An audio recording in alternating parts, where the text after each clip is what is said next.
Hi guys, Andrew Davidson here, and welcome back to another As Per My Ability video.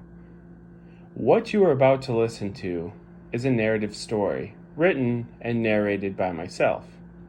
However, specific aspects of the story were dictated by a board game. Allow me to explain. In October of 2020, myself and Chaneen, who's another member of the As Per My Ability troupe, played a mini campaign game by Renegade Studios entitled Spy Club. Spy Club is a cooperative game where players take on a role of a neighborhood kid trying to solve a master crime. Think of it as kind of Scooby-Doo with kids in the neighborhood. Upon completing the mini campaign, which is 5 games, players are left with information relating to what is referred to in the rulebook as a master crime. The information and the color scheme for our particular campaign are as follows. Purple is our character, and our character is Bradley. Red is our motive, and our motive is fame. Green is our location, and our location is a cabin. Yellow is an object, and our object was cake. Blue is the act or the crime itself, and ours is a prank. Now, within the rule book at the end, the designers recommend that players take a few minutes around the table upon completing the campaign to develop an amusing story using the aspects relating to the master crime, the ones that I just read to you for our case anyways. Instead, Chaneen and I decided to create a case using our aspects and put it into a short narrative story. Think of it as reverse Mad Libs, if you're old enough to remember Mad Libs. Do they make Mad Libs anymore? I don't even know if they make them anymore. Our story can be found on our blog at www.aspermyability.com. What you are about to read or hear, if you are listening on the YouTube channel, or both, is a fictitious story, a result of our 5-game campaign. For those of you reading along, each aspect of information is associated with a color. Like I said, motive, location, object, character, and the act or crime. Highlighted words within the text on our blog represent direct aspects of our narrative campaign. Everything else is a result of our collective imagination and my knack for storytelling. Enjoy.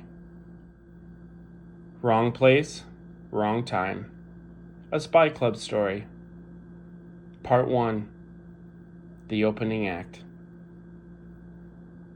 Tina, the sheriff said slowly, quietly. And Tamara, they're known as the Terrible Twins. At least that's what people around the hood refer to them. Yes, said the sheriff, turning from the window, seating himself behind his desk.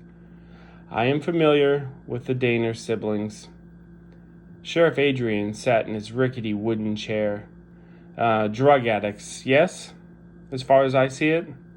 They're troublemakers, unsavory type, and more importantly, well known for, sexual activities for the right price. That's my take on the Tina and Tamara. Adrian noticed how he did not enjoy standing on his feet, as he once did. The stubborn thing about old age is how things fade, the inevitable touch of Mr. Old Age. Adrian's vision, his hair, a couple of his teeth, his bladder, his ability to be on his feet, and the real coup de grace, Adrian's ability to get an erection. Not that a discussion of the twins, Tina and Tamara, is any appropriate cause for an erection. For the record, Adrian used to get as hard and horny as any of his teenage companions in his youth, before the unwelcomed visitation of Mr. Old Age. Have my parents been called? Someone has been sent to notify them. Sheriff Adrian reassured. The truth of the matter is that no one has been called, emailed, messaged, or notified. Not yet, anyway. The upcoming conversation is only the opening act to a horror show not typically seen in Adrian's jurisdiction. His jurisdiction is quiet, which is the precise prescription for a hairless, visionless, erectionless lawman. Still, when the opening act begins, it is law enforcement's job to dig, to get to the bottom of things. A time of notification will come, yes, but as for right now, Sheriff Adrian needed his shovel. Part 2. Sister. Tina and Tamara, twins of 22 years, slender bodies, ebony skin, and afro-style hair. Tina, heavily tattooed. Tamara, heavily pierced. The only way to tell the terrible twins apart, actually. Tina and Tamara Daner, high school dropouts, made a reputation in their minuscule community as the trashy bottom-barrel women of the evening.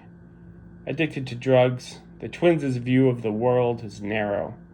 Looking for men to use, hustle, and drugs to consume is a daily occurrence for the two young adults. They are running on the hamster wheel, unable to stop without a severe crash and burn. Naturally, as your grandma would say, you can't make an omelet without breaking any eggs.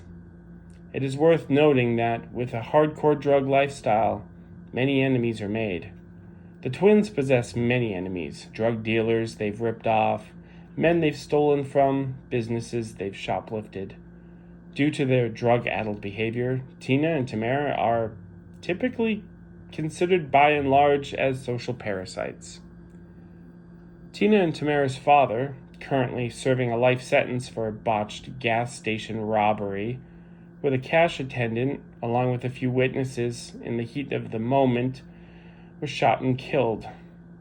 Their mother, a 43-year-old homeless woman who disappeared from the community last year after escaping the gas station debacle, along with other alleged charges including money laundering, a B&E charge for illegally entering a local church during a severe rainstorm, and the indirect involvement of a murdered drug dealer that threatened her children's lives. The general consensus around her disappearance is that she generated enough heat to not feel safe in the community any longer. She packed up her limited belongings and moved along to the next village, town, city, or state.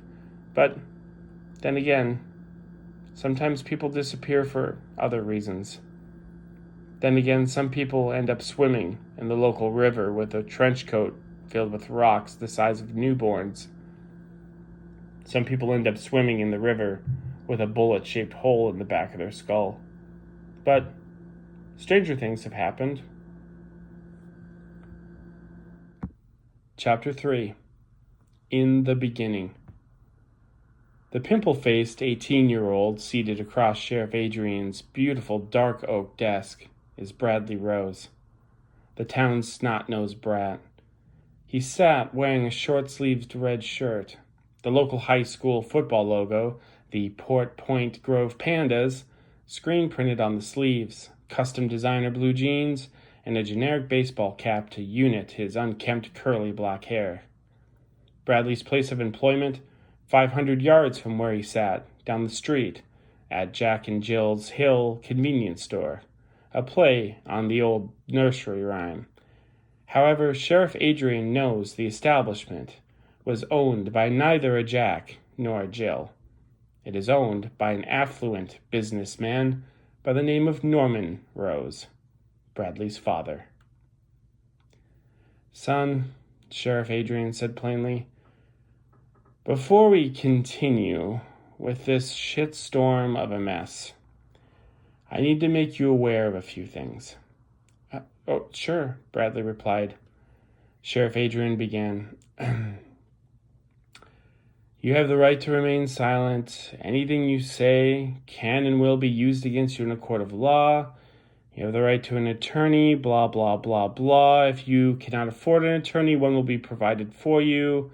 Do you understand your rights as I have described to you? Bradley nodded. I need to hear you, Bradley. Yes, I understand, Bradley said. Sheriff Adrian picks his coffee up and takes a sip. It is cold and tastes dreadful. Well then, my first question is this. Do you want to wait for an attorney? No answer. Bradley sat in his chair, deep in thought. Son? No, that's all right. We can begin.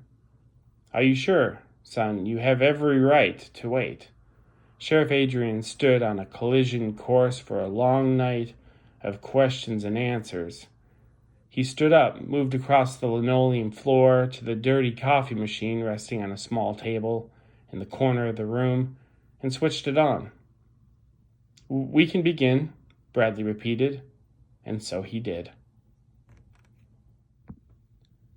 Part 4. Let Them Eat Cake. In Magna Amica.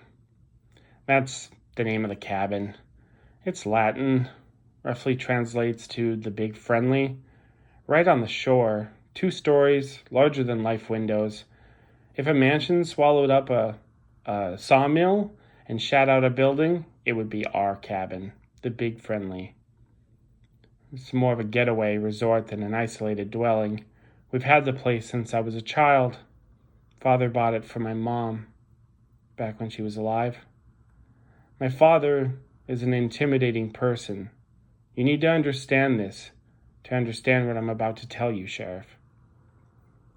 It was me, Joe, Buck, my older brother, Chandler, members of Chandler's Poker Club, whose names I cannot recall at the moment, and the calm, dark waters outside the windows of the Big Friendly. The moon was down. It hung over the cabin like a giant spotlight.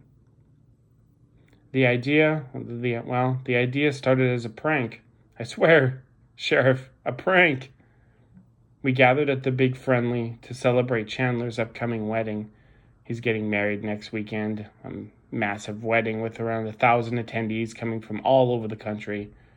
As you know, Joe and Buck, who are slightly older than me, wanted to take the event up a notch. Their words, not mine. They told me that if we developed a reputation for putting on stellar parties, well, we could be famous around town. We could have a reputation. People would want to party with us. It's not that far-fetched of a desire for young single guys such as us. The prank was simple. It wasn't even original. Hell, it was so simple we ripped it off from every bachelor party movie in existence. Sexy women popping out of a cake. All of this, everything, over a complete uninspired prank. The twins, well, that was Joe and Buck's dealings, as they have dealt with the Daynard twins before, although I do not know what and to what degree. But the cake was my responsibility. I ordered a custom, hollowed-out cake bigger than life. You see, unlike in all those Hollywood movies, we had 2 sexy girls popping out of ours. I special ordered from a shop known as LL Cool Cakes a week in advance, a rush order. I'm sure you've heard of it, Sheriff. LL Cool, that's the owner, that's what he goes by, did not disappoint. The cake was the size of a cathedral, fully decorated with vanilla frosting and outlined with patterns and designs. Yeah, I didn't figure the white cake and frosting would lead to such problems. Part 5. 15 Seconds of Fame. So, you designed the cake. Is that what you're saying? Sheriff Adrian requested. Yes, Bradley said solemnly. And these guys, Joe, Buck, and Chandler, my brother, sir. Right, Chandler. You collective heads of knuckle actually thought this was a good idea? Why not? Bradley said. I mean, It works in all the movies. Sheriff Adrian shrugs his shoulders. You're not really well versed with how these things in movies typically turn out, are you, kid? Bradley blinks hard a few times. But in the movies, yeah, well, apparently not this one, kid. Sheriff Adrian feels disgusted, sitting in his office in the middle of the night with some rich kid who thought such an insensitive prank could ever go over well when he should be wrapped in blankets in his bed dreaming the dreams of his youth. The twins, Tina and Tamara, higher than a giraffe's scrotum by Sheriff Adrian's estimation, popped out of the giant-sized custom cake just as requested. Unfortunately, due to the poor design of the cake, unknowing of what was to come, the black twins popped out, covered in white cake and frosting. What was the comment again? Sheriff Adrian requested. You know, the one your brother Chandler made. A flop of sweat breaks out on Bradley's forehead. Chandler was never a fan of the twins. None of us knew this. I swear, none of us knew this. I swear, Sheriff, Bradley assures. You've spent your entire waking life with your sibling. Come on, Bradley. What did he say, kid? Staring at the floor, Bradley says solemnly, It's about time you two stop being niggers and embrace the white life. My dick just might get hard for these white broads. Later on, evidence would reflect that both Tina and Tamara had enough methamphetamine in their system to kickstart a dead horse. As chronic, long-time drug users, not to mention the amount of growing cabin fever of being stuck in a hollowed-out cake, their minds were not of their own, becoming delusional and aggressive manifest in addicts when their brain is flooded with dopamine and have not slept in 5 days. Is that what did it? Is that what caused Tina to... It was Tamara, Bradley corrected. They both went crazy. I thought I was going to catch a bullet too. Well, that's what being trapped in a tiny box, high on methamphetamines, and a solid dose of racism does to these broads, Sheriff Adrian stated matter-of-factly. The sound, Bradley reflects to himself. The sound. It was unimpressive, like a balloon popping. It didn't sound like the movies at all, Sheriff. Sheriff Adrian is the one and only reigning sheriff of the Port Point Grove community, had been for the better part of 2 decades. Before the promotion, Adrian walked a beat for another decade and some change. Before that, he worked nights for 2 years to pay his way into the police academy. From the police academy to his wooden sheriff's desk in his long career, anti-drug campaigns have come and gone like a fart in the wind. First, there was Hugs, Not Drugs, which gave way to There Is No Hope in Dope and Stand Up Against Drugs. Then the ever-so-popular Just Say No. In all his years, what Sheriff Adrian deduced was this, that no amount of money and or anti-drug campaigns will stop the next generation from wanting to get high. They'll find ways to alter their chemical makeup. They'll take drugs to party. They'll take pills to sleep. They'll take medicines to deal with their anxiety. They'll self-medicate to exist within a sick, sad, and cruel world. Unfortunately, nobody, not even the good Lord himself, expected one of the Danner sisters to be packing a C-Camp 32 caliber ACP semi-automatic mini pistol, a firearm small enough to fit within one's palm. Tough ladies of yesteryear tucked them into their stockings for when the boys got a little rough. When you add a long history of drug abuse into the mix, hysteria, racism, and things tend to get complicated, even homicidal. The office is quiet. The warm sun peeks over the horizon. The room is ever slightly brighter than 20 minutes before, the change barely noticeable to the eye. The light, an orange hue, symbolizing the transition of mistakes shuffling into the past, into the fray. Bradley lowers his chin into his chest.